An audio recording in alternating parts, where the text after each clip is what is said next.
Yo, what's going on? Mike from Mike Talk Sports. Alexander Mattison had another poor performance in week 2 of the NFL season up against the Philadelphia Eagles. In today's video, I'm going to be breaking down why you should just sell low on Alexander Mattison. First and foremost, there are some justifications to why you can convince one of your league mates that Alexander Mattison can actually bounce back. First and foremost, let's break down the opponents that the Minnesota Vikings have faced. Week 1, they faced the Buccaneers, who, while they don't have the same defense they did while they won that championship with Tom Brady, they still have a very respectable defense and overall guys you would fear in the run game on the defensive line. Then, of course, in week 2 of the NFL season, they faced the Philadelphia Eagles that have an absolutely ferocious front seven with those incredible Georgia guys up front to really stuff the run game. So again, first and foremost, Alexander Mattison has been facing some tough competition. Also, Alexander Mattison seems as though he will secure the starting job going forward. The only other running back on the roster at the moment who's even of any note is Ty Chandler, and Ty Chandler is yet to be involved in the game. Now, as I will explain later on in the video, I do think Ty Chandler will start to get touches over Alexander Mattison at some point in the season, which again is why I think you should sell on him right now. But I do think you can convince some guys in your league that Ty Chandler is not a threat at the moment.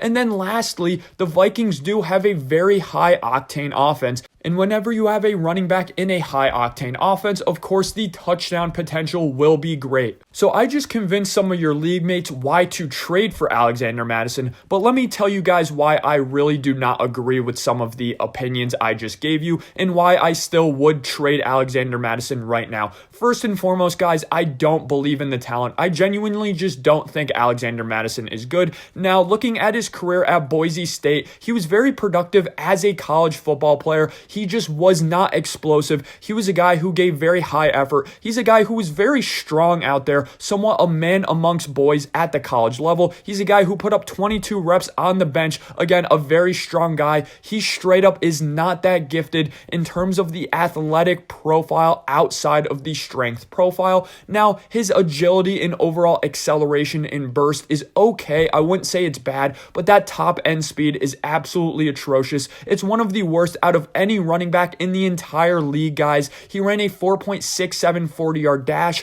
and in his college career, in his last year in 2018, he only had 9 carries over 15 yards for the entire collegiate season. He really does have tight hips when you watch him play. He really has a struggle and an issue when trying to change holes at the line of scrimmage if that initial hole is not there. And overall, looking at his NFL career with the Vikings so far, in 2022 and in 2021, he had a 3.7 and a 3.8 yards per carry, really exemplifying the fact that he is consistent on a down-to-down basis, but he really never breaks those long runs. And last year, in a pretty solid sample size, he only had a singular run that was considered a breakout run per PFF. And overall, last year, in 74 carries, he only had a longest run of 15 yards. This is a Minnesota Vikings offense in which he's one of the least explosive options when they are trying to produce touchdowns, which they really need to do. They're going to be pressing every single game, considering how bad this defense is.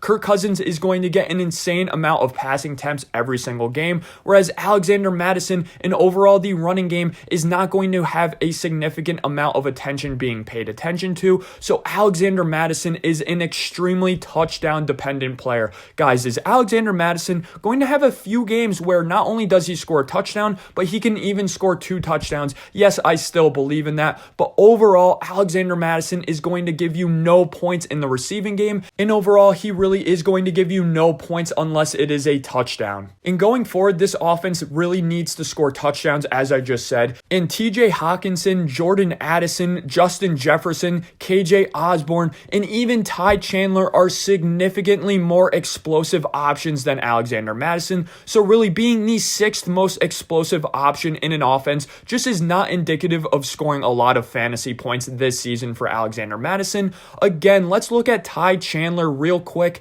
He's a guy who's significantly different from Alexander Mattison, which really does threaten Alexander Mattison's job at some point. Ty Chandler's a guy who ran a 4.38 40-yard dash. He's genuinely one of the fastest running backs in the National Football League. So the fact that that is Alexander Mattison's backup. At some point, I do think they try to hit on the upside. That is Ty Chandler. I do feel bad for Alexander Mattison. After the game, he did issue a statement and basically expose some heinous DMs that he received after the game, some death threats, and extremely racist remarks. Again, I do feel very bad for Alexander Mattison, and two wrongs absolutely do not make a right in this situation, and I'm not trying to justify what anyone said to Alexander Mattison. Again, I do feel very bad for him. At the end of the day, guys, let's not completely pretend like every single athlete in every single profession gets absolutely ridiculed with racist remarks and overall disgusting comments in their DMs every single time they have a bad performance.